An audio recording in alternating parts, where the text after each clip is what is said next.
En invierno se pierden muchas personas en las montañas debido a la nieve, subestiman las tormentas y quedan atrapados. La mayoría se salva, pero hay varios que pierden sus vidas. Como bombero, era mi deber ser parte del equipo de búsqueda, lo cual detestaba. Por irresponsabilidad de la gente, con mis compañeros debíamos pasar horas buscándolos en condiciones peligrosas. Una de esas búsquedas cambió mi vida para siempre. Ese invierno había nevado más que en los años anteriores, por lo que los accesos a los senderos habían sido clausurados. Por eso nos sorprendió cuando llegó una alerta de búsqueda por un joven de 24 años que se había aventurado solo en las montañas. Según sus padres, él conocía una entrada que no estaba resguardada, la cual usó para subir. La probabilidad de que nevara era baja, por eso estaba confiado en que no tendría problema en volver. Sin embargo, la tormenta golpeó con fuerza y depositó más de 1 metro de nieve. El joven llevaba 15 horas desaparecido. Por el tiempo ya debía haber vuelto a su hogar, así que era seguro afirmar que estaba atrapado en las montañas, quizás bajo la nieve. Cuando comenzamos la búsqueda era temprano, cerca de las 10 de la mañana. La zona era rural, por lo que al principio teníamos poco apoyo, además de bomberos, había algunos voluntarios y el perro de la familia. La zona era extensa y por la nieve era difícil desplazarse. Por más que buscáramos no había rastro del joven, ni siquiera su perro encontró algún indicio. Más tarde se unió un helicóptero a la búsqueda, con su apoyo pudimos cubrir mucho más terreno, pero el resultado no fue distinto. Era como si al joven se lo hubiera tragado la tierra. Todos pensamos lo peor, que la nieve lo había enterrado, si no se refugió estaría muerto por hipotermia. Al atardecer el helicóptero tuvo que retirarse por otra emergencia y algunos voluntarios volvieron a su hogar, por lo que el grupo de búsqueda se volvió más pequeño que al principio. Estábamos exhaustos y necesitábamos más apoyo, esas montañas eran demasiado amplias para un grupo tan pequeño. Además, era probable que nevara otra vez esa noche, así que por protocolo debíamos detener la búsqueda hasta que hubiera mejores condiciones climáticas. Sin embargo, los padres nos rogaron de rodillas que continuáramos la búsqueda, ambos estaban destrozados, sus llantos desconsolados nos afectaron a todos. Sabían que si su hijo pasaba otra noche en las montañas su muerte era casi segura, todos lo sabíamos.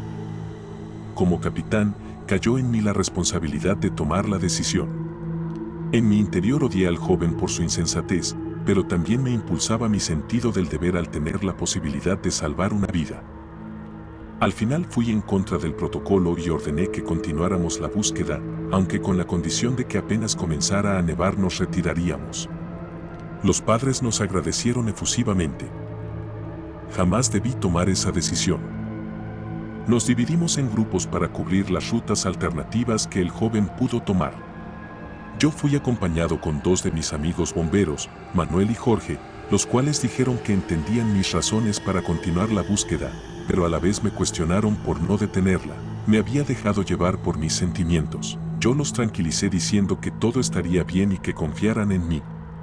Eran palabras vacías. Fuimos a un cerro pequeño a cierta distancia del sendero principal. Sería extraño que el joven hubiera ido allí considerando lo lejos que estaba, pero como había cuevas era un lugar ideal para protegerse de la nieve. Yo de verdad esperaba encontrarlo allí. Al estar nublado y ser una zona rural había una oscuridad absoluta, sin nuestras linternas era imposible ver. Yo tenía miedo, sentía en mi interior que algo estaba mal, pero fingí calma para mantener mi dignidad como capitán. Nos tomó un par de horas llegar a las cuevas, en las cuales no encontramos nada. Estaba decepcionado. Quería seguir buscando por la zona, pero ya había empezado a caer un poco de nieve, en cualquier momento podría volverse peor y quedaríamos atrapados. Nos devolvimos por el mismo camino siguiendo nuestras huellas.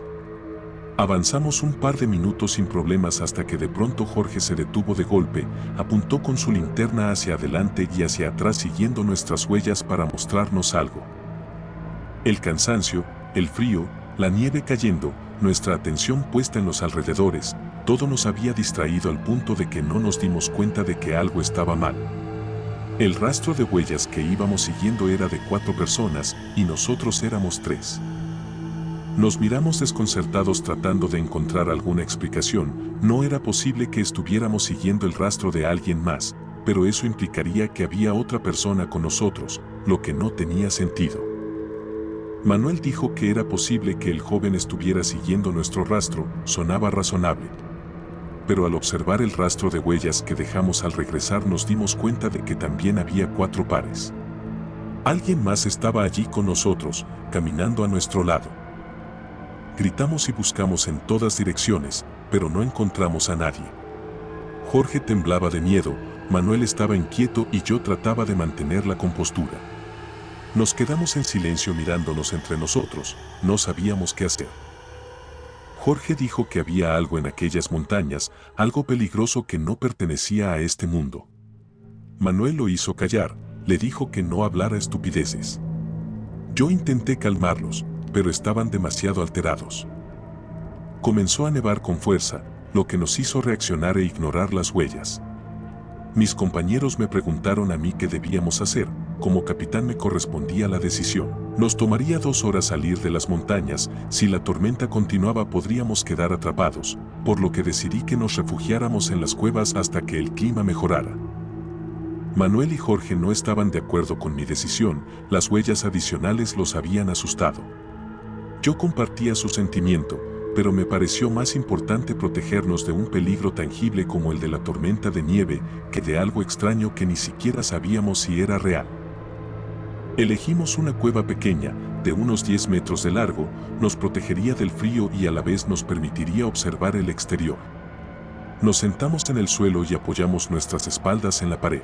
Después de tantas horas de búsqueda estábamos exhaustos, mis ojos se cerraban solos y los sonidos del viento se escucharon cada vez más lejos. No tardé mucho en quedarme dormido. No sé cuánto tiempo había pasado cuando Jorge me despertó, me zarandeó del brazo desesperadamente mientras miraba hacia el exterior. Yo siempre me enojaba cuando me despertaban, esa vez no fue la excepción. Lo empujé del pecho para que se apartara y le pregunté qué demonios le pasaba. Jorge temblaba y le costaba articular las palabras, con el ruido de la ventisca no entendí lo que me decía. Se acercó a mí otra vez y puso su cara muy cerca de la mía, su rostro estaba tan lleno de miedo que sentí un escalofrío. Me alejé y le pedí que me explicara lo que sucedía. Jorge tragó saliva con dificultad, apuntó hacia el exterior y dijo que esa cosa estaba afuera. Le pregunté a qué se refería, pero no pudo darme una respuesta coherente, lo único que entendí era que teníamos que escapar de allí o todos moriríamos. La tormenta era peor que antes, apenas se podía ver, si salíamos nos perderíamos y la nieve nos enterraría, nuestra mejor opción era quedarnos en la cueva. Sin embargo, Jorge parecía desesperado por escapar, me dijo que él se iría con nosotros o solo, que no pasaría ni un momento más en la cueva. Sus ojos estaban desorbitados y sus movimientos eran erráticos, parecía dominado por la locura. Intenté hacer que se calmara y que comprendiera que salir en ese momento era muy peligroso, pero fue como echar combustible a un fuego, explotó de la rabia e intentó golpearme. Me trató de estúpido y dijo que nos arrastraría a todos a la muerte por mis decisiones. Ese comentario me afectó. Jamás había visto a Jorge comportarse de esa forma, estaba fuera de sí, parecía otra persona. En el instante siguiente salió corriendo de la cueva, la tormenta era tan densa que lo perdí de vista en pocos segundos. Desperté a Manuel lo más rápido que pude y le hice un resumen de la situación, debíamos ir tras Jorge y traerlo de vuelta cuanto antes. Manuel se puso de pie de inmediato y avanzó hasta la entrada de la cueva. Al darse cuenta de la fuerza de la tormenta dudó por un par de segundos. Me llamó capitán y me preguntó si ir a buscar a Jorge era una buena decisión, puso toda la responsabilidad sobre mí. Él sabía que debíamos quedarnos en la cueva, pero no podíamos abandonar a nuestro amigo, así que le ordené que saliéramos a buscar a Jorge. En el exterior apenas podíamos ver más allá de unos pocos metros, distancia en la que no había ni rastro de Jorge. Nos costaba mantenernos en pie y para comunicarnos debíamos gritar en el oído del otro. Manuel me preguntó qué había asustado a Jorge. No pude explicárselo porque ni yo lo entendí, de hecho no quería pensar en eso porque todavía me desconcertaban las huellas adicionales que vimos. No quise creer que había algo más en esas montañas. De pronto Manuel se cayó al suelo de frente, alcanzó a poner las manos antes de caer y estiró una para que lo ayudara a levantarse. Antes de que pudiera alcanzarlo se desplomó en el suelo. Dijo algo sobre su pie que no entendí y en el instante siguiente fue arrastrado lejos de mí. Su grito de desesperación fue ahogado de inmediato por la tormenta. Algo se lo había llevado. No pensé en nada, no quería pensar. Salí corriendo en la dirección en la que Manuel fue arrastrado. La adrenalina me ayudó a superar el viento y la nieve. No había certeza en que esa cosa se lo hubiera llevado en línea recta, ni siquiera sabía si mi dirección era la correcta, era muy fácil desorientarse, pero continué con todas mis fuerzas, gritando el nombre de Manuel, tratando de agudizar mi oído para encontrar aunque sea el más mínimo indicio. La verdad estaba aterrado. Jorge tuvo razón, había algo extraño en esas montañas. Pero el peso del remordimiento fue mayor que el miedo. Manuel y Jorge estaban allí por mi decisión, cualquier cosa que les pasara sería mi culpa, así que usé ese sentimiento como impulso, no me importaba si me pasaba algo. Entre los sonidos de la tormenta escuché la voz de Manuel, no sabía si era real o no, pero no podía estar lejos, así que avancé en la dirección de la fuente. Cuando recorrí algunos metros pude escucharlo con claridad, era un grito desesperado de ayuda. Cuando alcancé a Manuel, él estaba recostado contra un árbol, tenía una mueca de dolor y sus manos estaban sobre su pie derecho. Actuó con desconfianza al verme, pero se relajó al darse cuenta de que era yo.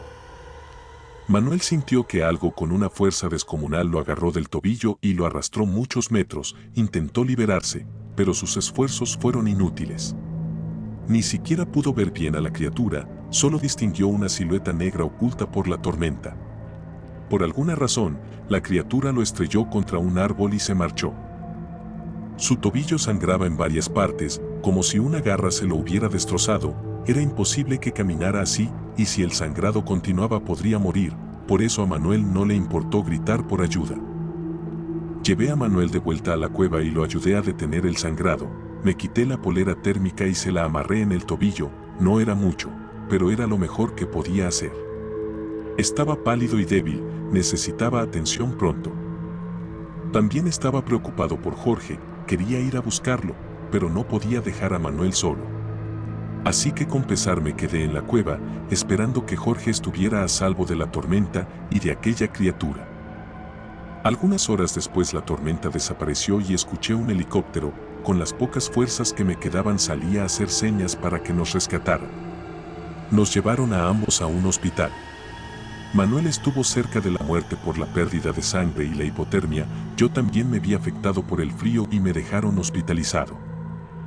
Con el amanecer llegaron muchas más personas y equipo desde la ciudad para ayudar en la búsqueda, ya que también tenían que encontrar a Jorge. Luego de varias horas encontraron el cuerpo del joven cerca de una cumbre, estaba cubierto de nieve y sin vida, murió la primera noche a causa del frío.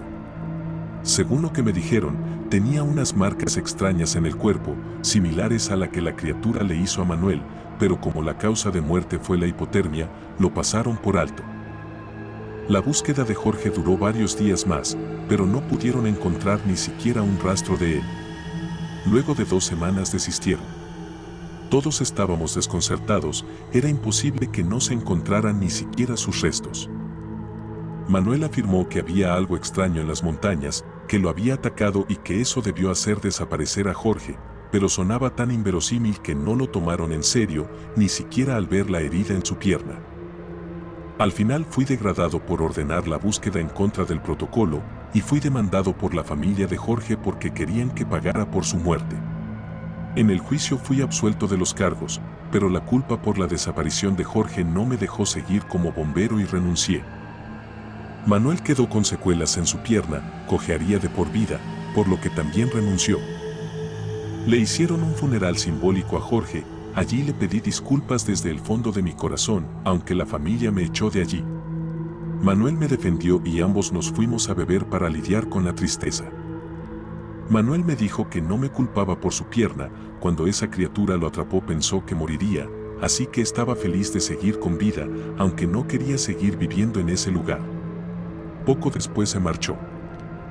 Yo también me marché del lugar y no volví a contactarme con nadie de allí, la culpa no me dejaba. El incidente fue cerrado y el joven y Jorge fueron reportados como víctimas de la tormenta, pero yo sé que no es así, hay algo acechando en esas montañas, algo extraño que no sabemos qué es, y hasta que sea detenido seguirá causando víctimas. Si te gustó el video no olvides darle me gusta, suscríbete al canal para más contenido y déjame un comentario, me encantaría saber tu opinión.